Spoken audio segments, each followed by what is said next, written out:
Hello everybody, welcome back to my channel. I am Gebo the Shaman, and today we're talking about the basically a Taurus Ascendant. So what happens when you have Taurus in the Ascendant? And so this is going to be a full in-depth analysis of Taurus Ascendant, and because basically whatever sign is at the ascendant, it will basically give you the blueprint for your entire chart, because that's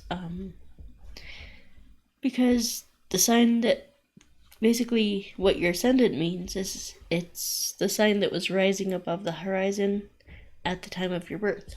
So that's what that means, and it's basically the Earth's relationship with the cosmos at that time. It was basically grounded. Those energies from the cosmos were grounded into you.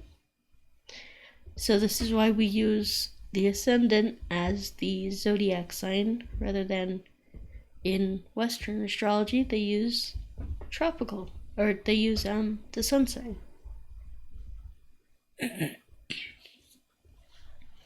So, alright,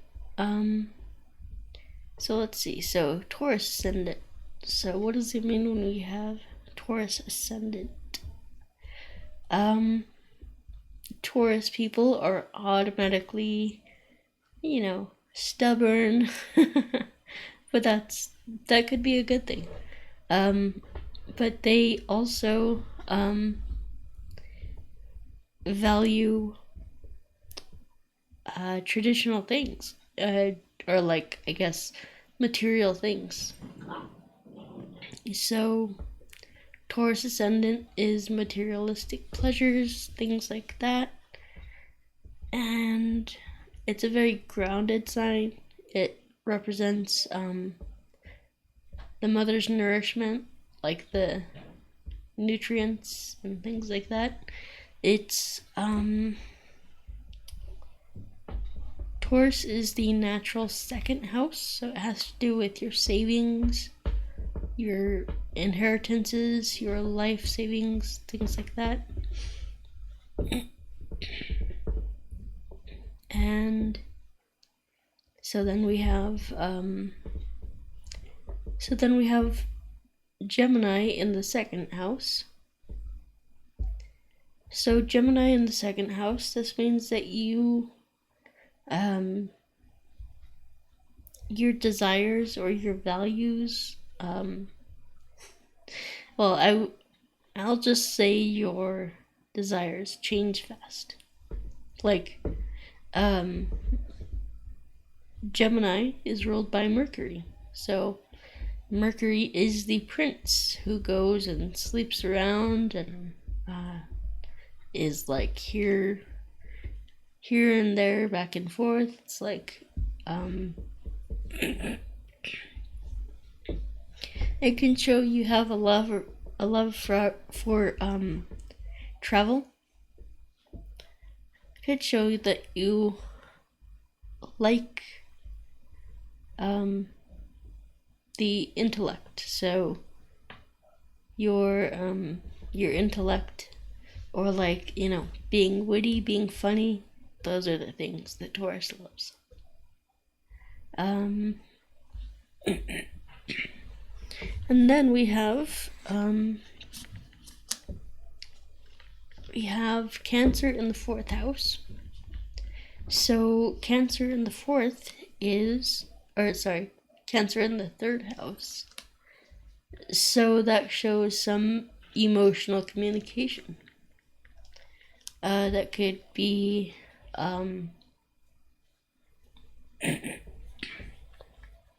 Cancer is always protective of itself.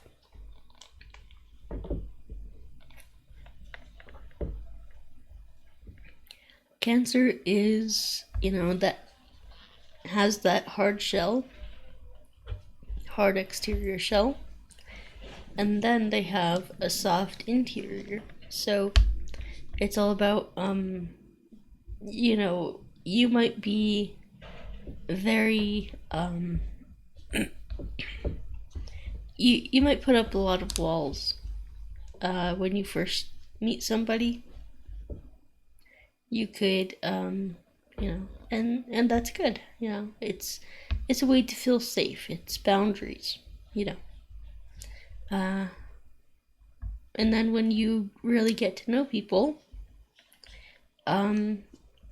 you could let down those boundaries and become very expressive with your emotions and things like that. So,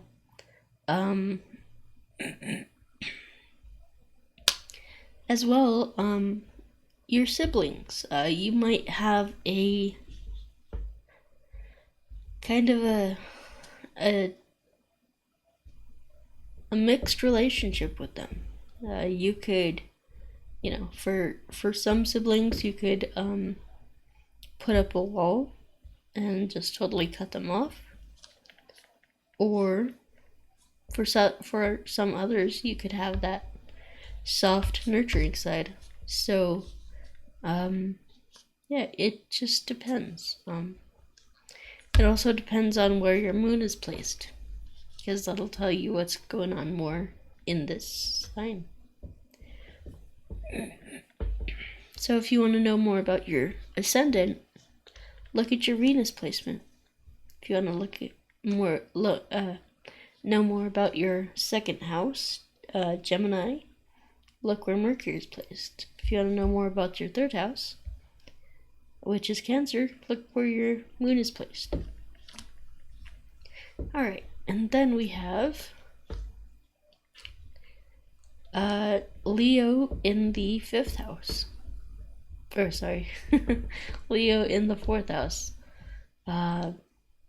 So Leo in the 4th house. So this kind of shows that you want to be the head of your household. You have a strong pull to own your own home and to, be the king of your household, to be the breadwinner, to be the one that's in charge. All right, and then so we have that, and this kind of goes along with, like, you could be very creative.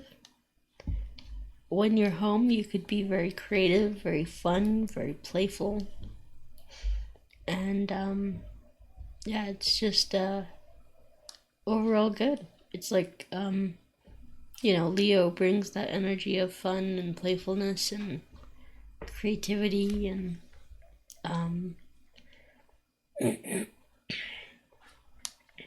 so that's about it. So if you want to know more about your 4th house, then you can look at the sign, or at the sun. Where is your sun place? And then we have Virgo in the 5th house. So Virgo in the 5th house,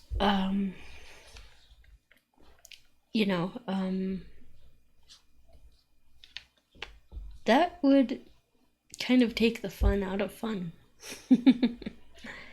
Virgo is the intellect. It's being critical. It's being,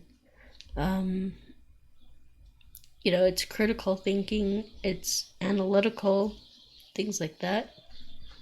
And then the 5th house is the house of fun.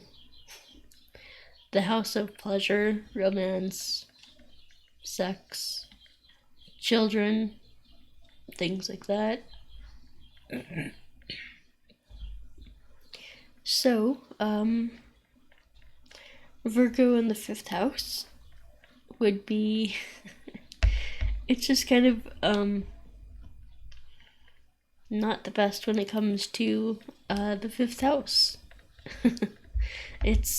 Yes, it is ruled by Mercury, which is good, but it is very workaholic. It's about service to others. It's about being neat and tidy and organized. And it's about just basically having, just basically working. And so it doesn't really belong in the 5th house, but then you have it there, so. That means that you might have to work hard to kind of loosen up and let people in regarding romantic relationships. Like, you could be very over analytical, very critical of your partners, of your romantic partners. Very like this one would be, you are looking to you would be more focused on what your partners could do for you, like regarding work and like your profession and things like that.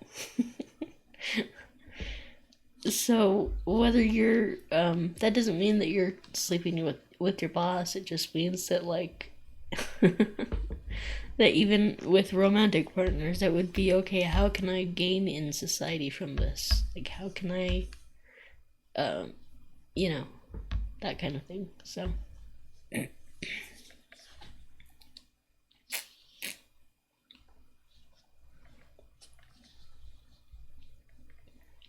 and then we have Libra in the 6th house. So this is good.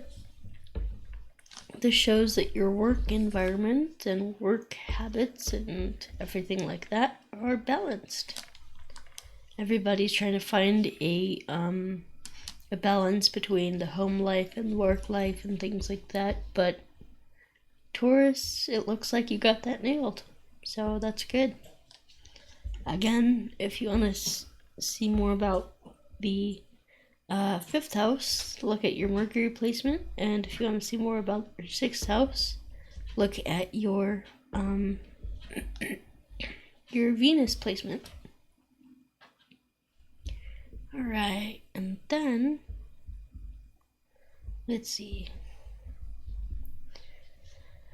So then we have your Scorpio in the 8th house, or sorry, in the 7th house. So 7th house is marriage partners, relationships, like committed relationships, long-term relationships. So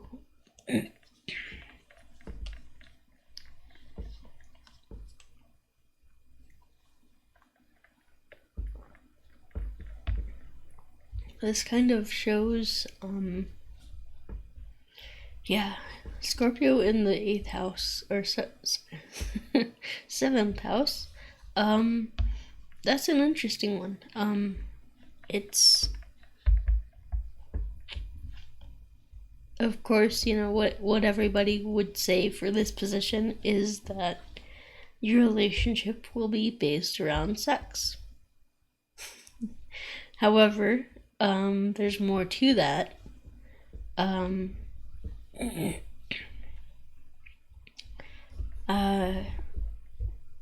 This person will have a very transforming effect on your life. So when you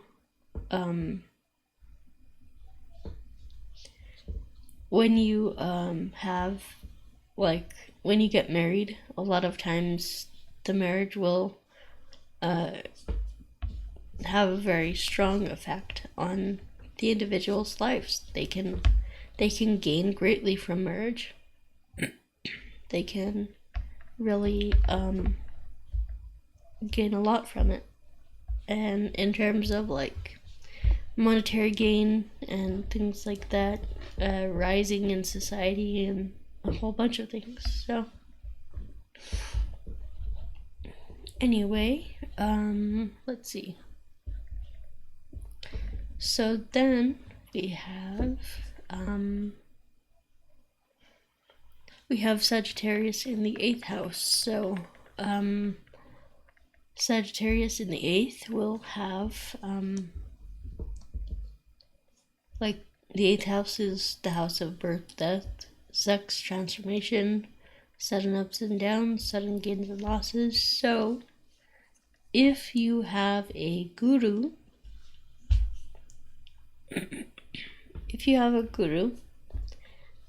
the energies of the 8th house will be subsided. Sagittarius represents teachers, gurus, represents religion, philosophy, even spiritual practices will help you lessen the effect of the changes in your life, or the I should say the negative changes. However, if you'd like to learn more about your 7th or 8th house, look at for the 7th house Mars, and for the 8th house Jupiter. Alright, and then we have the 9th house, which is Capricorn. So Capricorn in the 9th house, this means that you are going to have to work hard to, in your education. You could have an education around oil, petroleum, engineering, construction, something like that. So this means that you're going to have to work very hard in your schooling also. And it also means that there's going to be a delay in finding the appropriate teachers that will help you. So this might mean delayed education. It may mean you find a guru or spiritual teacher later in life. It may mean that you take, like, there's this sense of like slowness. It's Saturn is slow. It's going at its own pace. So in order to learn more about the 9th house, check out Saturn's placement. And then we have the 10th house. So we have Aquarius in the 10th house. So for the 10th house, Aquarius, we have. So this is similar to Cancer energy, except it's more on a. It's more of on a broader scale, a broader sense. So Cancer is all about the family, whereas Aquarius would be about the entire world. So anyway, let's see. So Aquarius in the 10th house. So that means that you would have some kind of a job relating to the whole of humanity. It might be humanitarianism. It might be something to do with humanities, history, something like that. Something that deals with societal change. You might be in government, or something like that. And then to check out more about your 11th house, look at your Saturn placement. Or sorry, your 10th house. So then for the 11th house, we have Jupiter. Or we have Pisces. So Pisces in the 11th house. So that's an interesting one.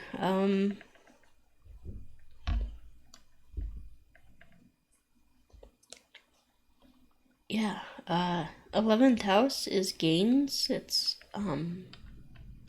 friendships, network circles, things like that. And we have Pisces here. So Pisces relates to hospitals, jails, foreign places, international travel, pilgrimages, anything foreign. So this means that you might make some gains in foreign markets, foreign exchange.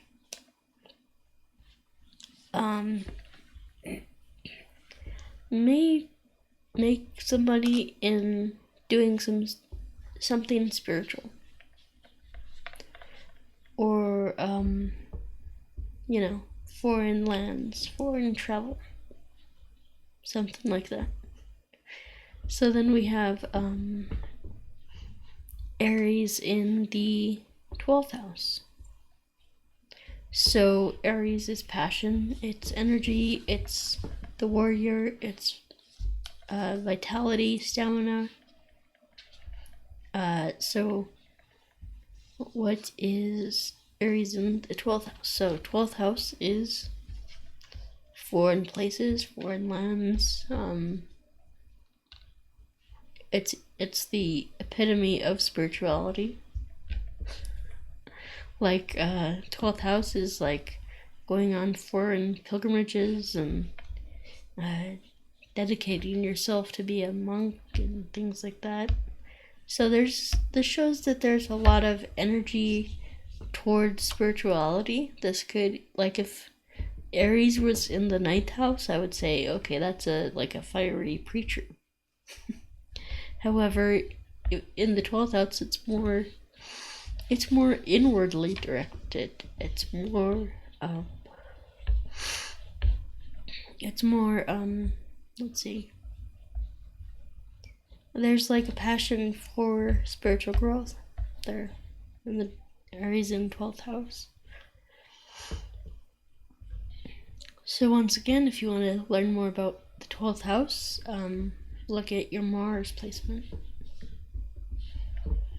Alright, and then, so yeah, I think that's about it, guys. So thanks for watching, and if you're interested in purchasing a Vedic astrology reading from me, then you can go to GeboTheShaman.com and check it out there. And I also have, Qigong courses, which you can see here, and also have an astrology certification course, so you can check that out. That also comes with a free website, so you can promote yourself as a Vedic astrologer. And then we have my astrology consultations and readings and things like that. Those are all very good, very helpful, and none of my clients have had anything bad to say about my readings. It's like they are very extremely helpful. So if you're interested in that, go ahead and check that out at my website, GeboTheShaman.com. And then we have the birth time rectification. So the birth time rectifications are basically, if you don't know your birth time, it's very helpful to have that information, so that way when people look at your chart, you go get it done. That way people can, actually make accurate predictions, because without the Vedic charts change so quickly. It's just, if you don't have the exact time right, you're going to be off, and it might be a little bit off, or it might be a lot off. So it's very important to have that, to get that done. Alright, and then we have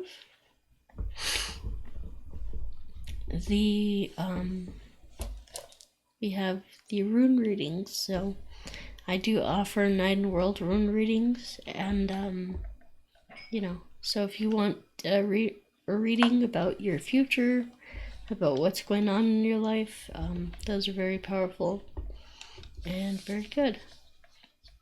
Alright, then we have the career coaching and life coaching. So if you are interested in, getting help from me, then I would highly recommend you check out the career coaching and life coaching sessions with me.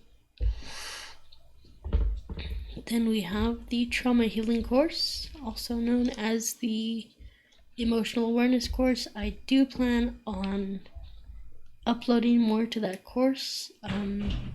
However, it's just I have a million other things to do right now, so it's coming, but it'll just be in its due time. Alright, and then we have the distance energy healing. So if you want a distance energy healing session with me, then you can go to my website, gebotheshaman.com. I also have, for any of my products and services, I have a detailed explanation of what they are on my website. So if I didn't explain it clearly enough here, then you can go to my website and check them all out. Alright guys, so that's about it for me, and we will talk to you later. Peace.